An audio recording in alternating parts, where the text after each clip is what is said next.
আসসালামু আলাইকুম সবাইকে। এই যে এই পটলটা হচ্ছে দেশি পটল, একদম দেশি, কোনো হাইব্রিড না।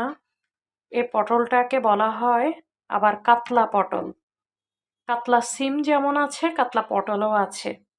এই পটলের চামড়াটা ফেলে ভাজলে অনেক ভালো লাগে গরম ভাত দিয়ে খেতে। এই যে এখন আমি পটলটা ভাজবো। আর এই দেশি পটলটা দিয়ে পটলের দোলমা করলেও অনেক মজা হয়। তো যাই হোক, এখন এই পটলটাকে আমি এমনিতে সাধারণভাবে ভেজে নিব। একটা পটল কেটে নিয়েছি, চামড়াটা ফেলে দিয়েছি, কতটা সবুজ।